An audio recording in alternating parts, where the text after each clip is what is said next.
자, 우리는 예수님께서 나는 오늘 계속해서 연하여 말씀을 드림으로 마감을 지으려고 합니다.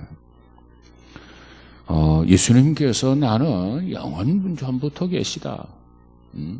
그래서 유대인들에게 야, 너희들은 아브라함이 너희 조상이라고 그러지.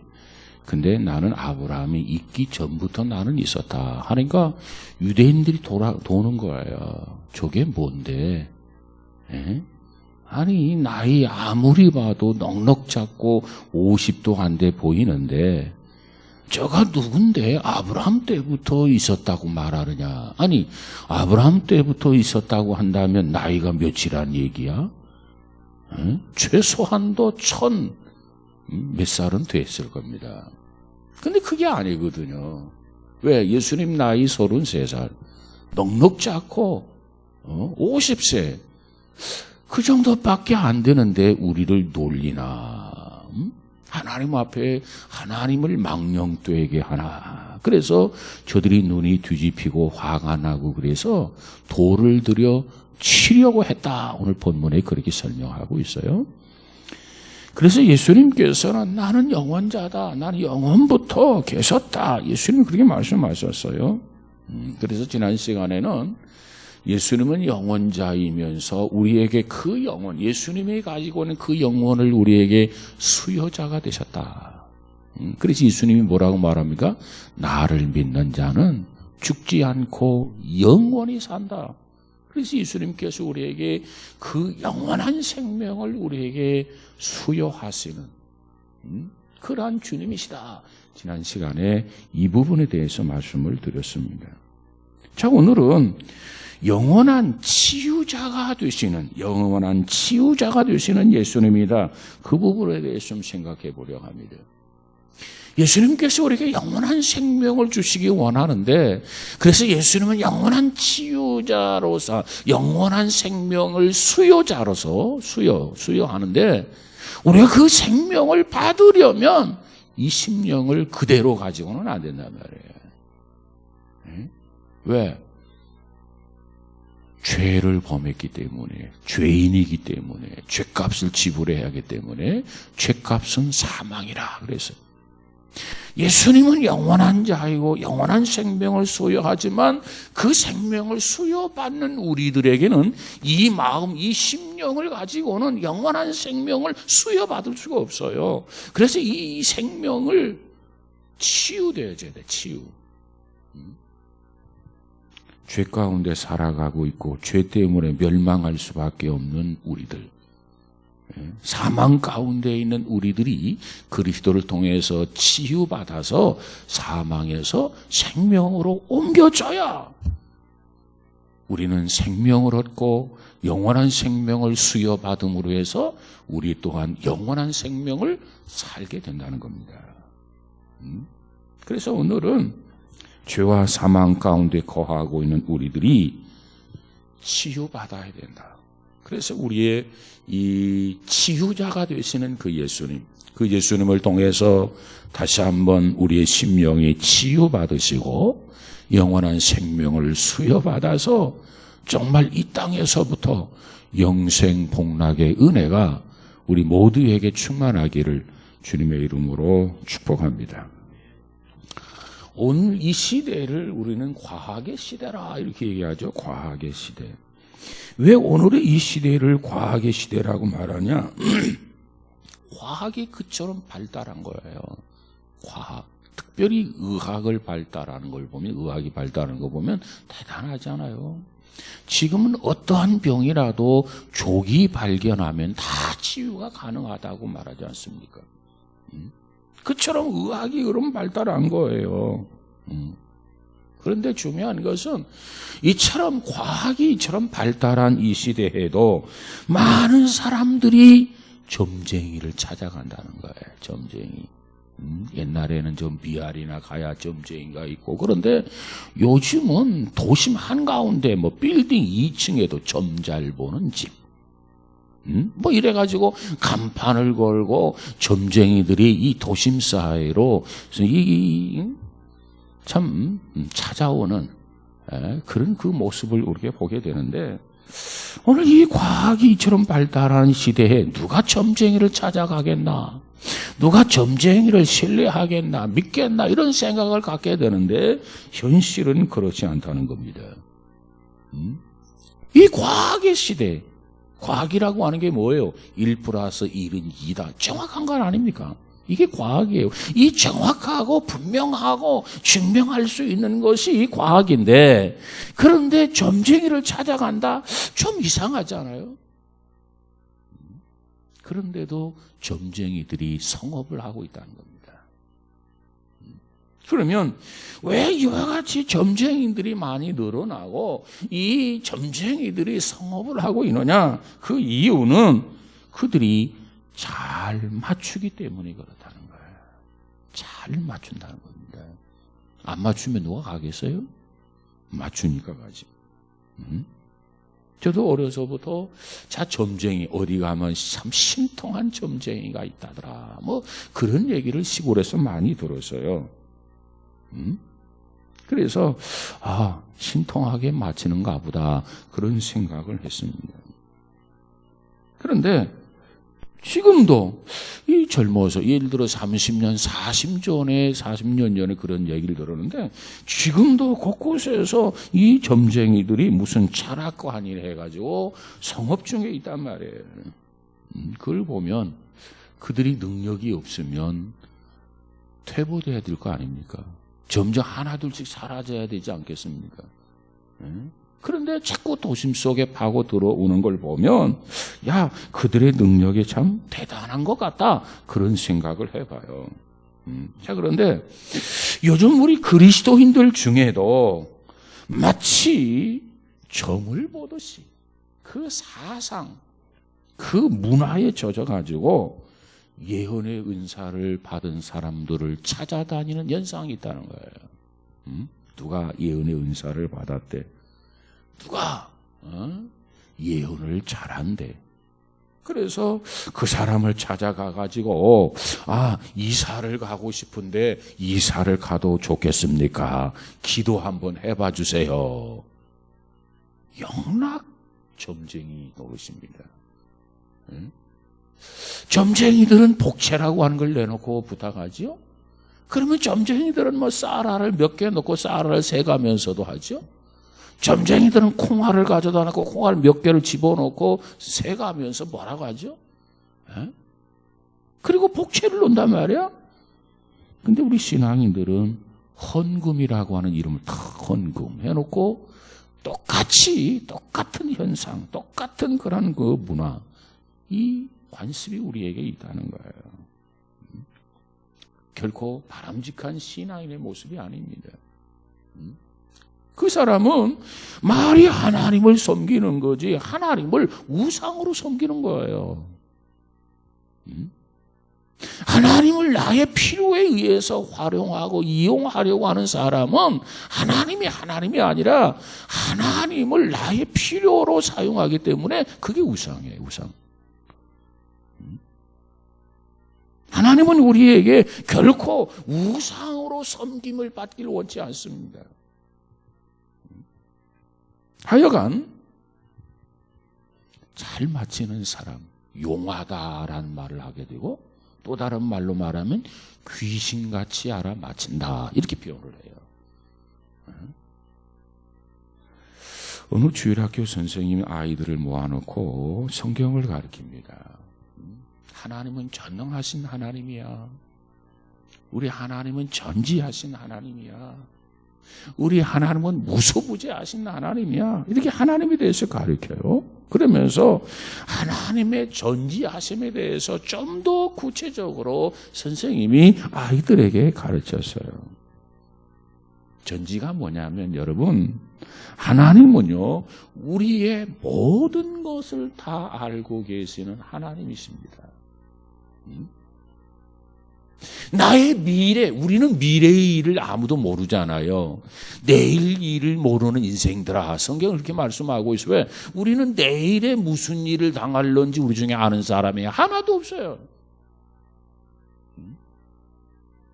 그런데 하나님은 어떤 하나님이냐? 내일의 나의 모든 거, 모레 나의 모든 거, 한 달 후에 나의 모든 거, 1년 후에 나의 모든 거, 아니 10년 후에 나의 모든 거, 나의 생애 전체를 통해서 어떤 일이 벌어질 것인가, 그것을 하나님은 다 아시는 하나님. 그래서 그 하나님을 뭐라고 하느냐? 전지하신 하나님이라 이렇게 이야기합니다. 그래서 우리가 믿는 하나님은 전지하신 하나님이시다. 우리의 모르는 것이 없으시는 그와 같은 하나님이시다. 이렇게 아이들에게 선생님이 가르쳐주면서, 그러기에 하나님 앞에 거짓말하면 안 돼. 하나님이 거짓말하는 걸 모를까요? 아니요, 다 알아요. 하나님을 속일 수 있을까요? 아니요, 하나님을 속일 수가 없어요. 그래요. 하나님은 하나님 앞에 거짓말할 수 없어요. 왜? 다 알고 계시니까. 속일 수 없어요. 왜? 다 알고 계시니까. 우리는 하나님 앞에 진실해야 돼요. 왜? 하나님은 다 알고 계시니까.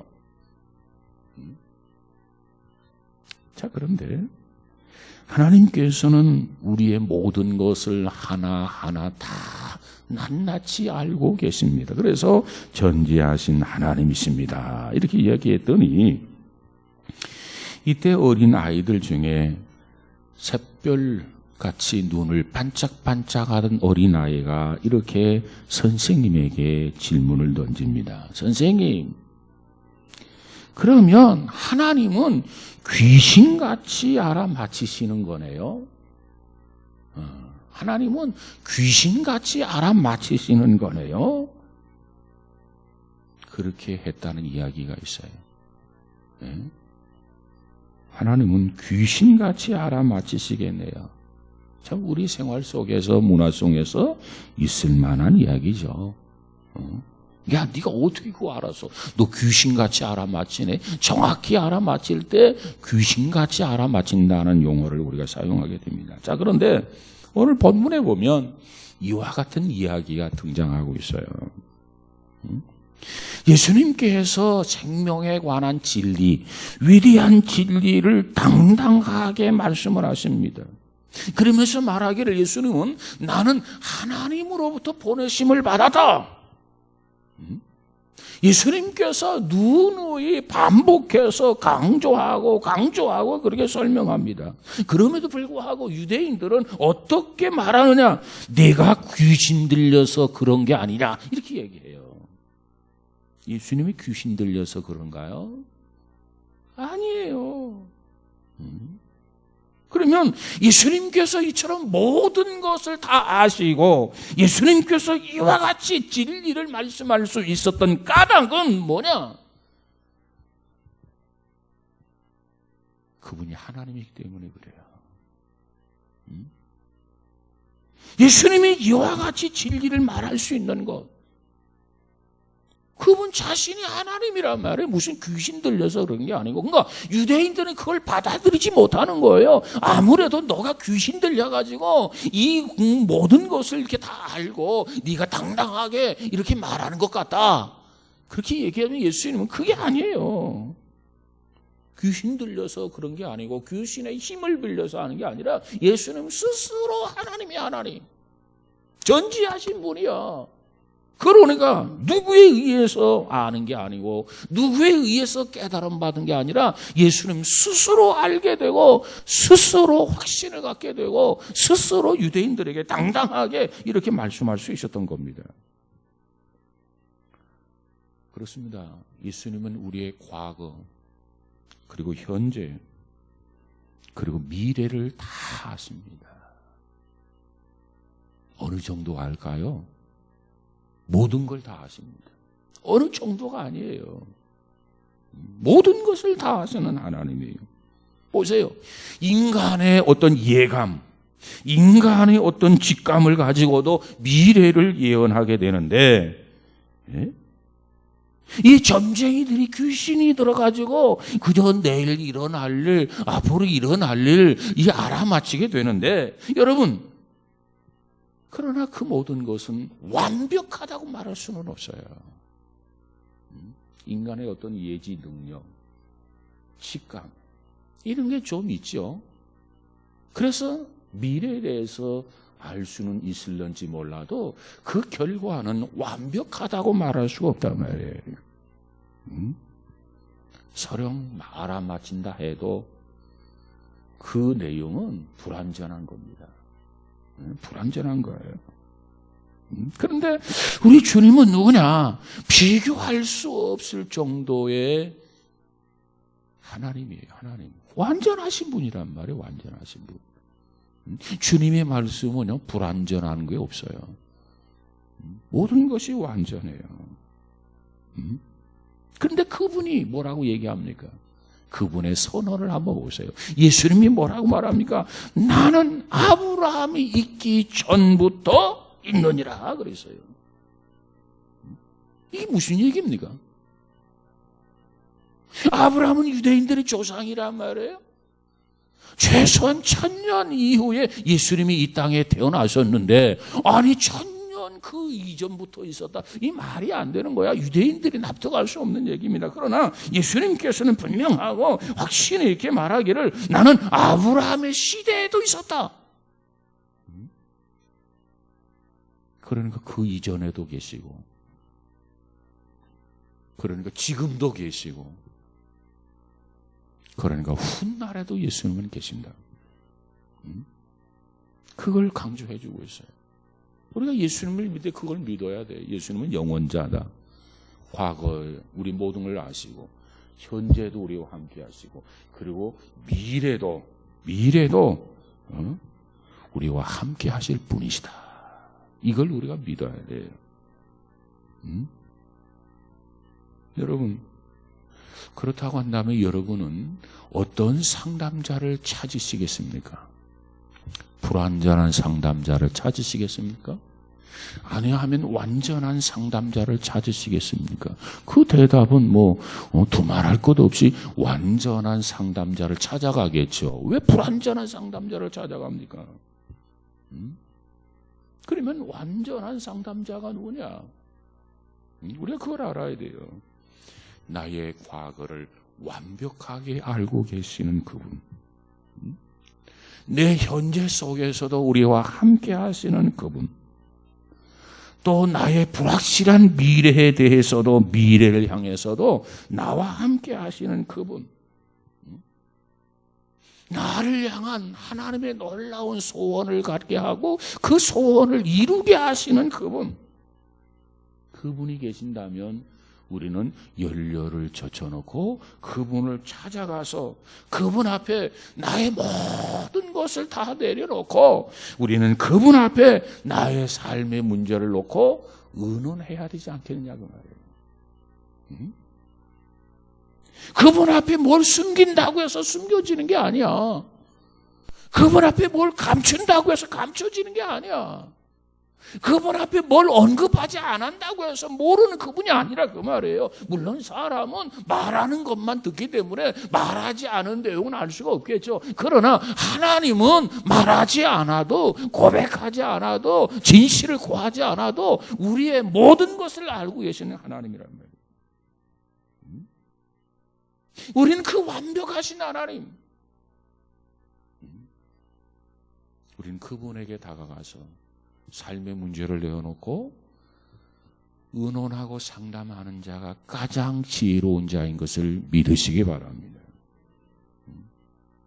그래서 이사야 선지자는 그 당시에 앞으로 장차 오실 그 예수님에 대해서 뭐라고 설명하느냐? 이렇게 설명합니다. 한번 볼까요? 이사야서 9장 6절을 한번 가서 봅시다. 이사야서 9장 6절. 이사야 선지자는 예수님이 오시기 전에 최소한 700년 전의 사람입니다.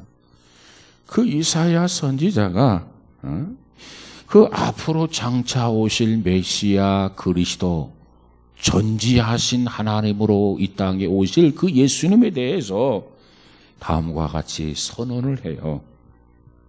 뭐라고 선언하느냐? 9장 6절 한번 보세요. 9장 6절. 700년 전에 예언한 말씀이에요. 979쪽 이사야서 9장 6절. 우리 한번 볼까요? 시작. 이는 한 아기가 우리에게 낳고 한 아들을 우리에게 주신 바 되었는데 그의 어깨에는 정사를 메었고 그의 이름은 기묘자라 모사라 전능하신 하나님이라 영존하시는 아버지라 평강의 왕이라 할 것이라. 지금 누구를 말하느냐? 메시아 그리스도를 의미합니다. 자, 그런데 여기서 모사라고 하는 말, 이 모사라고 하는 게 도대체 뭘까? 무슨 뜻일까? 이 번역이 좀 어색한 번역이에요. 영어 성경을 보면 이 모사라고 하는 말이 뭐라고 되냐면 카운셀러, 상담자로 기록된다. 상담자, 카운셀러, 상담자. 주님은 누구냐? 알기 쉬운 말로, 우리가 쉽게 받아들일 수 있는 말로 주님은 누구냐? 상담자입니다. 상담자. 그 상담자이신 주님은 나의 과거를 아시는 분이에요. 그리고 나의 과거를 철저하게 완벽하게 치유하실 수 있는 분이에요. 그리고 그분은 나의 현재를 바꿀 수 있는 분이에요. 그리고 그분은 나의 미래를 가장 은혜롭게 가장 복된 길로 인도하실 수 있는 분이십니다. 병원에 가면 의사들이 치유를 하는데 있어서 제일 중요한 게 뭐냐면 정확한 진단입니다. 진단. 오진을 하게 되면 오진에 따라서 처방이 나오고 오진에 처방이 나오면 병이 낫겠어요? 어찌 보면 악화가 될 수도 있어요. 정확하게 진단을 내려야 돼. 아, 이 병은 무슨 병이다 정확하게 꼭 집어내야 거기에 따른 약이 처방전이 나오고 그 약을 먹음으로 해서 그 효과 있는 치유가 되어집니다. 그런데 정확히 진단이 이루어지지 아니하면 엉뚱한 게 부작용이 생기고 돈 낭비고 고통당하고 그런 거예요. 근데 의사들의 오진율이 많다고 그러잖아요. 그런데 예수님은 보세요. 내가 말하지 않아도 나의 과거를 다 알아. 내가 말하지 않아도 이실직고 하지 않아도 나의 현재의 모든 걸 다 알아. 나의 미래까지 아시는 그러한 분이시란 말이에요. 그분이 나의 상담자야. 야, 예수님은 나의 과거, 현재, 미래를 다 완벽하게 아시는 분이다. 그래서 나는 이래야 되나 저래야 되나, 어떻게 답을 찾아야 되나, 오른쪽으로 가나 왼쪽으로 가야 되나, 뭘 선택해야 되나, 갈 바를 알지 못해서 방황하고 우왕좌왕하고 있지만 예수님은 답을 다 알고 계신단 말이에요.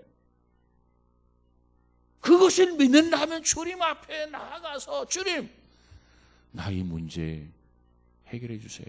어떻게 하면 좋겠습니까? 그렇게 기도하지 않을 수가 없잖아요.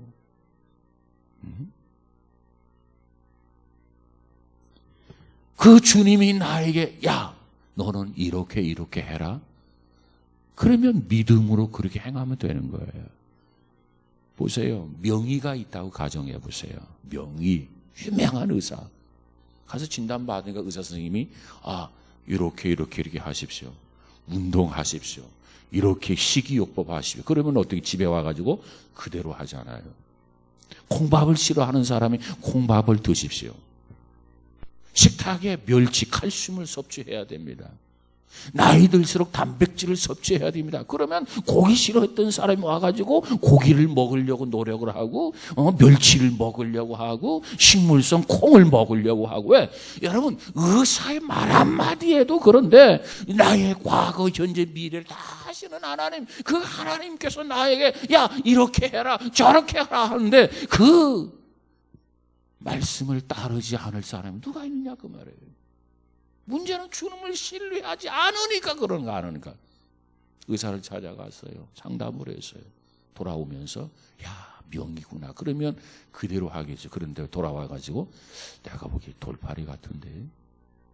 그럼 집에 와서 그 사람이 콩 드십시오. 멸치 드십시오. 집에 와서 할까요? 내 마음속에 그 사람이 돌팔이 같아. 영 틀렸어. 그러면 그 사람이 하는 그 모든 것이 권위가 없는 거예요. 응? 그리고 자기 하고 싶은 대로 하는 거 아니겠어요? 응? 자, 그런데 예수님은 내 모든 걸 다 알고 계세요. 응? 그런데 우리가 그분이 하라고 하는 것은 해야 되고 하지 말아야 되는 것은 하지 말아야 되는데 우리는 내가 더 어른이라, 내가 더 똑똑해, 내가 더 잘나서 그래서 예수님 하라고 하는데 나는 그거 죽어도 못합니다. 나에게 2번 다시 강요하지 마십시오. 그럼 제멋대로 가서 한다고. 우리는 하나님의 말씀 앞에 겸허함이 필요해요. 겸손함이 필요해요.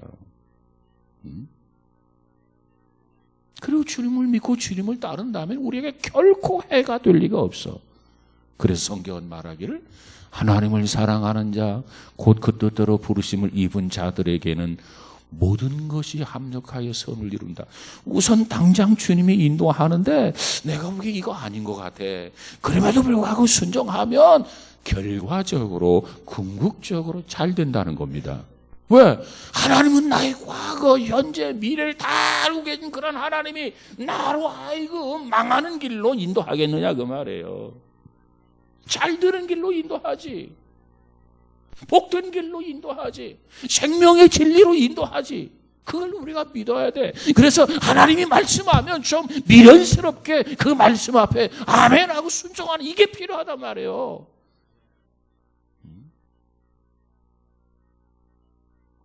그리고 그 주님이 나와 함께 한다면 오늘 현실이 어떻게 되든 걱정할 거 없어요. 어떤 상황이 되든 염려할 것 없어요. 아무리 힘들고 고달퍼도 근심할 필요가 없어요. 왜? 주님이 함께하고 그래서 궁극적으로는 유익함이 우리에게 주어지게 될 줄로 믿습니다. 여러분 특별히 미래에 대해서 염려가 많지요. 우리의 미래에 대해서 걱정이 많지요. 그러나 그 미래를 주님 앞에 맡기세요. 주님 앞에 불순종할 것 같으면 불안해도 되지. 염려해도 되지. 근데 내 미래를 주님 앞에 맡기고 주님과 같이 동행하겠다. 그런 결심과 결단을 가지고 있다면 나의 미래 뭐가 걱정이 돼요? 뭐가 염려가 돼? 주님이 함께 가는데 주님이.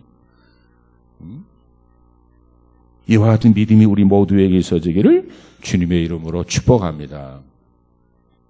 한 번은 빌그램 목사님의 집회에서 목사님이 이런 질문을 받게 돼요. 목사님, 질문이 있습니다. 목사님은 지금까지 장차올 미래에 대해서 많은 설교를 하고 계셨는데 그렇다면 목사님은 자신의 미래에 대해서 잘 알고 계십니까? 이렇게 질문을 던졌어요. 그 목사님이 강대상에서 미래에 관한 설교를 많이 했단 말이죠. 한 젊은이가 목사님 미래에 대한 설교를 많이 했는데 그렇다면 목사님은 목사님의 미래에 대해서 뭐 알고 계신 게 있습니까? 이렇게 물었어요. 뭐라고 대답을 해야 될까요? 목사님께서 한참 그 질문을 받고 생각하시듯 하다가 목사님이 이런 대답을 했어요. 나는 나의 미래를 모릅니다. 솔직하게. 여러분이 나에게 질문을 던져도 내 대답은 그 대답이라야 성서적이에요. 내가 목사라고 해서 뭐 내일에 대해서 뭐 아는 것처럼 하면 그건 교만이야. 그건 잘못된 거야. 목사가 아니라 무슨 목사 하랍이라 할지라도 우리는 내일 일을 몰라요. 그 빌리그램 목사님 같은 분은 세계적인 전도자 아닙니까? 그러니까 이 목사님께서 고민하다가 그래? 그러면서 말하기를 나는 내일 일을 모릅니다. 나의 미래를 모릅니다. 그러니까 질문했던 분이 눈이 휘둥그레지는 거예요. 아니 목사님 정도가 되면 미래에 대해서 뭔가 알고 계시리라고 생각했는데 의외로 목사님께서 나는 나의 미래를 모릅니다. 그렇게 답변을 하니까 젊은이가 눈이 휘둥그레졌다는 겁니다. 그리고 목사님이 이렇게 또 대답을 했어요. 나는 나의 미래를 모릅니다. 그러나가 또 중요해요. 나는 누가 나의 미래를 붙들고 있는지는 나는 압니다. 나는 나의 미래를 모르지만 누가 나의 미래를 나를 붙들고 있고 나와 함께하고 그 미래를 인도할 그분인가를 나는 안다는 거예요. 그 말은 무슨 말입니까? 나는 하나님을 믿습니다. 그런데 그 하나님이 나를 붙들고 나의 미래를 인도해 주실 것을 나는 믿는다. 그러니까 그 하나님이 나와 함께하고 그 하나님이 나와 동행하고 하니까 그 하나님과 같이 가는 거니까 나는 모르지만 걱정할 게 없고 염려할 거 없다는 거예요. 아주 적절한 대답이에요. 우리 신앙인들이 그렇게 대답을 할 수 있어야 돼요. 나는 내일 일을 모릅니다. 나는 미래에 대해서 아는 거 없습니다. 모릅니다. 그런데 누가 나의 미래를 붙들고 있는지, 누가 나의 미래 나와 함께 하는지, 불완전한 나의 미래 속에 나와 동행할 분이 누구인가? 나는 그분을 압니다. 그분이 나의 하나님이십니다. 그러므로 나는 걱정하지 않습니다. 염려하지 않습니다. 여러분, 어린아이가 자고 나면 내일 뭐 할까 염려하고 걱정하고 근심할 필요 있겠어요? 엄마가 계시고 아빠가 계시는데 그래서 그분을 보호자라고 하잖아요. 보호자가 있는데 어린아이가 뭘 염려하고 걱정을 해요? 걱정할 거 없어요. 여러분, 우리의 과거와 현재뿐만 아니라 미래까지도 가장 보람있게 가장 가치 있는 삶으로 우리를 인도하실 분은 하나님이시다. 그 하나님을 붙들고 그 하나님을 믿고 그 하나님을 따르고 하나님과 더불어 살아갈 수 있는 우리 모두가 되어지기를 주님의 이름으로 축복합니다. 그렇기 때문에 미래에 대해서 염려할 필요가 없는 거예요. 걱정할 필요가 없는 거예요. 점쟁이를 찾아갈 필요가 없는 거예요. 누가 예언의 은사를 받았나? 그래가지고 찾아가서 이사를 가야 할런지, 어디로 가야 될지, 동쪽으로 가야 될런지, 서쪽으로 가야 될런지, 집을 살아야 될런지, 팔아야 될런지, 그거 뭐, 알아서 뭐 하게. 그럴 필요가 없단 말이에요.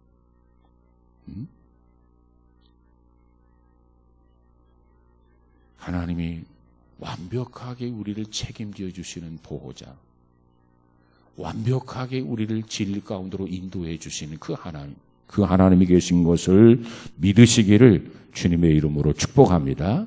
그래서 그걸 믿는 것만큼 공포에서 우리는 해방할 수가 있어요. 근데 하나님을 믿는다고 하면서도 하나님을 신뢰하지 못해, 믿지 못해. 그러니까 그렇게 어떤 사람은 점쟁이를 찾아가고 어떤 사람은 예언의 은사 있는 사람을 찾아가고 그래서 그 난리법석을 떠드는데 그게 하나님이 기뻐하시겠느냐 말이에요. 예? 하나님이 좋아하시겠느냐 그 말이에요. 하나님이 슬퍼합니다. 너 도대체 뭘 믿고 있느냐 말이에요. 내가 그렇게 반복해서 강조했는데 그리고 내 하나밖에 없는 아들까지 내어주면서 내가 나를 믿으라고 그렇게 당부했는데 도대체 너는 뭐냐? 하나님이 답답해서 우리에게 그렇게 말씀하실 거예요. 여러분, 우리 주님께서는 사랑이 풍성하신 하나님이에요. 주님 앞에 오는 사람마다 과거가 어찌하든지 과거를 치유해 주시는 주님이세요. 오늘 현재 어떠한 시리에 빠졌다 할지라도 주님께서 위로해 주시고 치유해 주시는 그와 같은 주님이십니다. 그리고 나의 미래가 어떤 불행한 소지가 있다 할지라도 주께서 격려하면서 반드시 극복하도록 역사하시는 주님인 것을 믿으시기 바랍니다. 그래서 히브리서 기자는 히브리서 10장 17절에서 이렇게 말합니다. 내가 너희의 죄를 기억치 아니하리라. 주님이 치유하고 주님이 치유하시고 주님마저도 기억하지 않는다는 거예요. 근데 누가 감히 그것을 언급할 수 있겠습니까? 우리를 이처럼 치유해주고 그리고 바르게 살도록 격려하고 그리고 우리와 더불어서 미래도 함께 하시겠다고 하시는 주님, 그 주님을 뭐라고 하느냐? 임마누엘의 주님이다. 우리와 함께 하시는 하나님. 여러분, 우리 모두가 다시 한번 이와 같은 믿음을 가지시고 주님과 오늘 또 함께함을 확신하고 또 한 주간도 주님께서 우리와 동행해 주실 것을 믿고 주님과 더불어 살아가는 우리 모두가 되어지기를 주님의 이름으로 축복합니다. 우리에게는 이 죄라고 하는 게 있어요. 그 죄 문제를 해결해야 돼요. 이 죄 문제를 해결하지 아니하면 결코 우리는 영원한 것, 영원한 생명을 우리가 받을 수가 없어요. 성경이 보니까 뭐라고 말합니까? 죄를 범하는 자마다 죄의 종이라 그랬어요. 그러면 이 죄에서 벗어나려면, 이 죄에서 치유함을 받으려면 어찌해야 되는가? 성경이 보니까 진리가 너희를 자유케 하면 너희가 참으로 자유하리라. 다른 것으로의 자유는요, 임시 응변적인 자유예요. 근데 여기서 강조하기를 진리가 너희를 자유케 하면 너희가 거짓이 아니라 임기 응변 일시적인 게 아니라 참으로 자유하리라. 정말 우리가 죄로부터 완전히 자유로워지려고 한다면은 진리를 통해서 자유로워야 돼요. 그래서 거기 보니까 진리가 너희를 자유케 하면 너희가 참으로 자유하리라. 아들이 너희를 자유케 하면 너희가 참으로 자유하리라. 그래서 진리가 뭐냐? 아들, 예수 그리스도가 아들인 것을 강조하고 있잖아요. 너희가 진리가 너희를 자유케 하면 너희가 참으로 자유하리라. 아들이 너희를 자유케 하면 너희가 참으로 자유하리라. 자, 그러니까 진정한 자유, 참 자유는 하나님의 아들 예수 그리스도를 통해서만이 우리가 얻을 수 있음을 믿으시기 바랍니다. 그래서 주님은 나는 길이다, 나는 진리다, 나는 생명이다 이렇게 말씀하고 있어요. 과거로부터의 자유, 누구를 통해서? 예수 그리스도를 통해서. 나를 얽매여 좌절시키고 절망시키는 그런 상태에서의 자유, 누구를 통해서? 하나님의 아들 예수 그리스도를 통해서. 불안하고 초조한 상태에서의 자유, 누구를 통해서? 그리스도를 통해서. 우리에게 이와 같은 은혜가 있어져서 참된 자유와 평강이 우리 안에 충만하기를 주님의 이름으로 축원합니다. 아들이 너희를 자유케 하면 너희가 참으로 자유하리라. 참으로 자유하리라. 그렇습니다. 그분은 우리의 영원한 치유자예요. 우리를 치유하고 우리에게 영원한 생명을 부여한단 말이에요. 그러면 그분을 통해서 우리가 영원한 생명을 받게 돼요. 그래서 영생하게 돼요. 그리고 요한복음 3장 16절에 하나님이 세상을 이처럼 사랑하사 독생자를 주셨으니 이는 저를 믿는 자마다 멸망하지 않고 영생을 얻으리라. 영생이 뭐예요? 영원한 생명의 소유자란 말이에요. 누구를 통해서? 예수 그리스도를 통해서. 그래서 하나님이 독생자를 이 땅에 보내주신 거예요. 예수님은 영원한 생명을 가지고 오셨어요. 그리고 그 영원한 생명을 우리에게 주시기를 원해요. 그리고 우리의 과거, 현재, 미래에 대한 대답을 가지고 계십니다. 그분에게 나와서 우리의 미래를 해결할 수 있는 저와 여러분 되시기를 주의 이름으로 축복합니다. 미래에 대한 두려움, 미래에 대한 걱정, 미래에 대한 염려, 그리고 극치에 이르는 게 뭐냐? 죽음이라는 거예요. 모든 것이 다 주님 안에 있어요. 그 해답이. 주님 안에서 염려 극복하고, 주님 안에서 근심을 극복하고, 주님 안에서 고민을 극복하고, 주님 안에서 죽음까지라도 극복할 수 있는 우리 모두가 다 되어져서 진정한 하나님의 아들 영생이 우리 모두에게 충만하기를 주님의 이름으로 축복합니다.